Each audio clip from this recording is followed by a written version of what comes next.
People are not one way. We are a reflection of the states we're living in. When you're in a frustrated state, an overwhelmed state, a tired state, your brain processes completely differently than if you're in a passionate state, whether you're feeling determined, whether you're feeling committed, whether you feel completely resolved. So learning to change the leader's state, learning how to change your own state. So, people, one of the silliest questions I get asked is, you're not really that happy, are you? Or you have bad days, don't you? Well, of course I have, bad times. But I don't have bad days anymore, and it's not BS. It's because I've trained myself like an athlete to go in these peak states so often that they're just natural for me. It's like building a muscle. So it's not like I'm so smart or I'm just so positive. It's just like, why would I waste my time stressing out? I have a 90-second rule. I'll stress for 90 seconds, but stress is not going to solve it. Let me put myself back in a different state. And so the way I do that is I use my body. Because I've done this with athletes for decades, with billionaire businessmen. I've been teaching for years that a radical change in your body instantly changes your biochemistry. 38 years I've taught it. 2 years ago at Harvard, they did a study, scientifically proven what I've been teaching all these decades, where they call it power postures. Yeah, the Wonder Woman stance. Yeah, standing like Wonder Woman or Superman for 2 minutes. Yep. Or like you see a guy that's like this, pulled back like that for 2 minutes.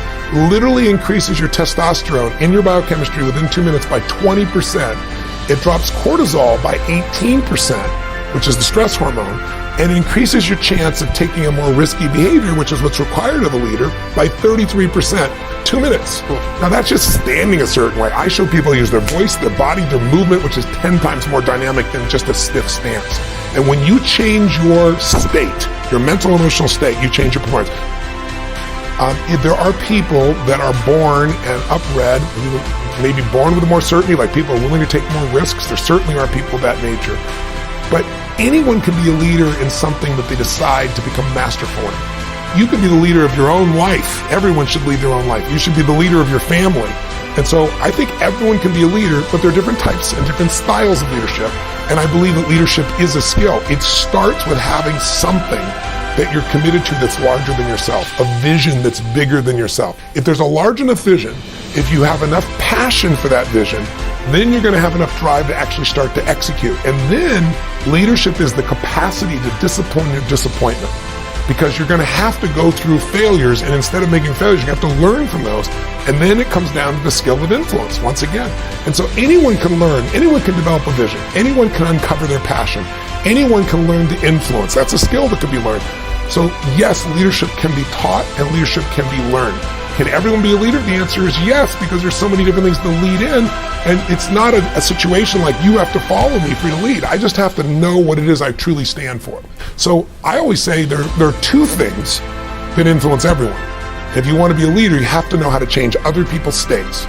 A person is in a no state, a person's in an angry state, a person's in a frustrated state. You have to be able to influence their state, because if you change their state, you're going to change the result they get. But the second thing you have to understand is, what are people's blueprints? Blueprint's my shorthand for what are their values? What do they believe? What do they fear? I always say to people that life is found in the dance between what you desire most and what you fear most. If I want to lead you and support you, I got to know your goals, your desires. I got to know what you're scared about, what you're fearful about, what stresses you out. And if I understand that, I can communicate in a way that'll inspire you to maximize, not only when I'm here, that's management. Leadership is I'm gone and you've raised your own standard and you're going to continue to perform at a higher level. Well, how should they think about failure? They've got to look at it as learning. I mean, anyone who is incredibly successful has failed more than other people. You just don't see it because they got back up so fast and they learned from it, right? That's really how it is. The fastest way to avoid failure is not to learn by your own experience, but to learn by other people's experiences, right? The way I believe in compressing decades into days. And the way you do that is modeling, once again. Finding someone who is the most successful in the world. It's taken them 20, 30 years and digging in and figuring out what is the core essence of what's made them successful. What are the failures they had? What did they learn from them so you can avoid them? So the other part is you also have to know that success is buried on the other side of failure. It's buried on the other side of frustration. It's buried on the other side of conflict. And so you have to see this as part of the natural evolution. I really think we're all afraid to fail, but it's the only way to learn sometimes. I mean, when people succeed, they tend to party. When you fail, you tend to ponder. And then the pondering is when you usually get the growth, the insight, the strategy that'll change your business, that'll change your personal life, that'll change your finances. And so I think I don't vote for failure for anybody, but to think you're not going to experience it is absurd. The way to not experience it is to turn it into learning.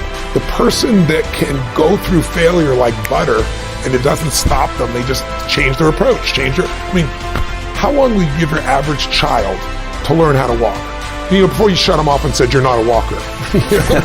People go, what are you, crazy? My kid's going to keep trying until he or she, is a walker. Well, that's why almost everybody walks. Right.